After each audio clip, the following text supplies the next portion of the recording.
भारत की air space में दाखिल होती है एक न्यूक्लियर मिसाइल। टारगेट दिल्ली का VIP 89 एरिया, जहां Rashtrapati Bhavan, parliament house, north और साउथ ब्लॉक और पूरे देश की सुरक्षा को कंट्रोल करने वाला नेशनल एडवांस्ड कमांड सेंटर है। अगर ये न्यूक्लियर मिसाइल अपना टारगेट हिट करने में कामयाब हो गई तो सोचिए क्या होगा। देश का कोई शीर्ष नेता नहीं बचेगा और न ही नेशनल डिफेंस को कोऑर्डिनेट करने वाला नेशनल एडवांस्ड कमांड सेंटर, जिसका काम जवाबी हमले के ऑर्डर पास करना होता है। न्यूक्लियर मिसाइल ही क्यों, आजकल ड्रोन टेक्नोलॉजी भी इतनी एडवांस्ड हो गई है कि घातक विस्फोटक ड्रोन के द्वारा हवा के माध्यम से ही भारत के अति संवेदनशील और महत्वपूर्ण जगहों पर गिराए जा सकते हैं। सिर्फ न्यूक्लियर खतरा ही नहीं, विदेशी ताकतें किसी भी प्लेन या हेलीकॉप्टर को हाईजैक कर उनमें विस्फोटक भर भारत के VIP संस्थानों को निशाना बना सकती हैं। अगर इस प्रकार का कोई एयरबॉर्न न्यूक्लियर हमला हुआ या कोई ड्रोन हमला हुआ तो इस हमले से बचने के क्या साधन है देश के पास। इतिहास गवाह है कि सुरक्षा व्यवस्था में सेंधमारी कर एक बार पहले भी भारत के पार्लियामेंट हाउस पर हमला हो चुका है। तो क्या यह माना जाए कि अब भी भारत के महत्वपूर्ण संस्थान एट रिस्क हैं, वल्नरेबल हैं ऐसे किसी हमले से? क्या देश में जो लचर स्थिति है लॉ एंड ऑर्डर, वही लचर रवैया है भारत के महत्वपूर्ण संस्थानों को बचाए रखने के लिए? अगर न्यूक्लियर हमला होता है देश में तो क्या इस हमले को विफल करने का मादा है भारत के पास? ये सवाल भले कड़वे लगे पर हैं सही, क्योंकि आज हम आपको बताएंगे भारत के उस सुरक्षा कवच के बारे में जो देश की अस्मिता, देश की शान समझे जाने वाले शहरों को साल के 365 दिन के 24 घंटे और हफ्तों के 7 दिन सुरक्षा देंगे। हम बात करने जा रहे हैं भारत के एडवांस्ड एयर डिफेंस सिस्टम की, जो भारत की ओर बढ़ती किसी न्यूक्लियर मिसाइल को भी हवा में ही ध्वस्त करने में सक्षम होगी। हम बात करने जा रहे हैं उस एयर डिफेंस शील्ड की जो दुनिया के चुनिंदा और बेहद महत्वपूर्ण शहरों जैसे मॉस्को और वॉशिंगटन DC को सुरक्षा कवच देते हैं। हम बात कर रहे हैं भारत के NASAMS 2 प्रोग्राम की, national advanced surface to air missile system 2 की।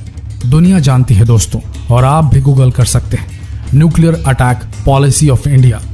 जवाब आएगा नो फर्स्ट यूज पॉलिसी।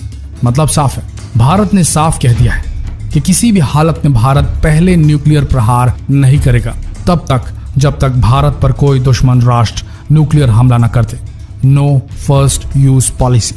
जहां भारत की न्यूक्लियर वेपन इस्तेमाल करने की पॉलिसी सिंपल है, नो फर्स्ट यूज की है, वहीं पाकिस्तान की nuclear policy, nuclear doctrine of Pakistan, थोड़ी कॉम्प्लेक्स है। पाकिस्तान ने सीधे तौर पर यह नहीं लिखा है अपनी न्यूक्लियर डॉक्ट्राइन में कि वह न्यूक्लियर वेपन फर्स्ट यूज करेगा या नहीं। ये भी आप गूगल कर सकते हैं। पाकिस्तान की न्यूक्लियर डॉक्ट्राइन के मुताबिक दुश्मन देश को 4 सीमाएं लांघनी होगी। अगर दुश्मन देश ने पाकिस्तान की बनाई हुई इन 4 सीमाओं में से कोई एक भी लांघ दी तो पाकिस्तान न्यूक्लियर अटैक एक्टिवेट कर सकता है। वो 4 न्यूक्लियर सीमाएं, वो 4 न्यूक्लियर थ्रेशोल्ड कुछ इस प्रकार है। स्पैशियल थ्रेशोल्ड, पाकिस्तान के बड़े भाग पर दुश्मन का कब्जा हो जाए जो आम पाकिस्तानी सैनिक कार्रवाई से वापस ना आ सके तो न्यूक्लियर वेपन लॉन्च कर सकता है Pakistan. Number 2, military threshold, Pakistan का पूरा मेन डिफेंस सिस्टम नस्तनाबूद हो जाए, खत्म कर दे दुश्मन सेना, तब पाकिस्तान अपने बचाव के लिए इस्तेमाल कर सकता है न्यूक्लियर वेपन। तीसरा, इकोनॉमिक थ्रेशोल्ड, युद्ध के दौरान पाकिस्तान की आर्थिक लाइफलाइन पूरी तरह अगर नष्ट कर दी जाए दुश्मन सेना द्वारा, युद्ध के दौरान खासकर ये बात ध्यान में रखिए, तभी पाकिस्तान इस्तेमाल कर सकता है nuclear weapon. Number 4, political threshold, अगर पूरी तरीके से पाकिस्तान के राजनेताओं को खत्म कर दिया जाए, राजनीतिक हब को खत्म कर दिया जाए एक युद्ध के दौरान दुश्मन सेना द्वारा, तब भी इस्तेमाल किया जा सकता है पाकिस्तान द्वारा न्यूक्लियर वेपन। अगर इन स्ट्रेटेजिक थ्रेशोल्ड की दहलीज किसी भी दुश्मन सेना ने लांघी तो पाकिस्तान पहले न्यूक्लियर हमला करने से कभी नहीं चुकेगा।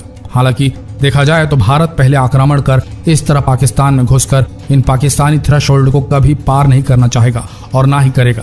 तो अमूमन देखा जाए तो दोनों देश एक दूसरे पर न्यूक्लियर हमला पहले नहीं करने वाले।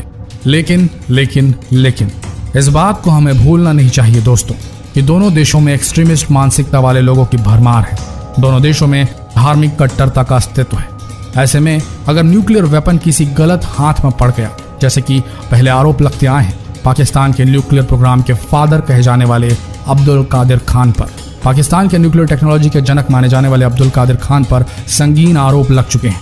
नॉर्थ कोरिया, ईरान और लीबिया जैसे देशों को गुप्त तरीके से इलीगली न्यूक्लियर बम बनाने का फॉर्मूला देने को। अगर ऐसा कुछ हुआ कि न्यूक्लियर बम पाकिस्तान प्रायोजित आतंकवादी संगठनों के हाथ लग गया और ये आतंकवादी संगठन पाकिस्तान की पहुंच से भी दूर जा निकले, जैसा कि ऑफ लेट हो ही रहा है, पाकिस्तान खुद अपने ही पैदा किए गए कट्टर आतंकवाद के साए में जी रहा है और खुद इस आतंकवाद के जख्म झेल रहा है। अगर ऐसे किसी संगठन के हाथों न्यूक्लियर बम और उसे डिप्लॉय करने वाली मिसाइल का बटन लग गया तो स्वाभाविक है भारत पर न्यूक्लियर हमला हो सकता है। अब सवाल यह है, ऐसे किसी असंवैधानिक रोग nation unofficial nuclear terrorist attack को क्या भारत का डिफेंस न्यूट्रलाइज कर सकता है? क्या भारत के डिफेंस में ऐसे किसी अनप्रेसिडेंटेड न्यूक्लियर हमले से देश की जनता की रक्षा करने की काबिलियत है? क्या NASAMS 2 भारत के महत्वपूर्ण शहरों को एक अभेद्य सुरक्षा कवच, एक न्यूक्लियर शील्ड प्रदान कर सकता है? जानने के लिए जरूर देखिए इस वीडियो का अगला भाग कल ठीक इसी समय इसी चैनल पर, जिसका नाम है नॉलेज टीवी हिंदी। भारतीय होंगे तो जरूर देखना चाहेंगे इस वीडियो का अगला भाग, इसलिए सब्सक्राइब नहीं किया है अब तक नॉलेज टीवी हिंदी को तो अभी कर लीजिए, क्योंकि भाग 2 और भी दिलचस्प होने वाला है। धन्यवाद।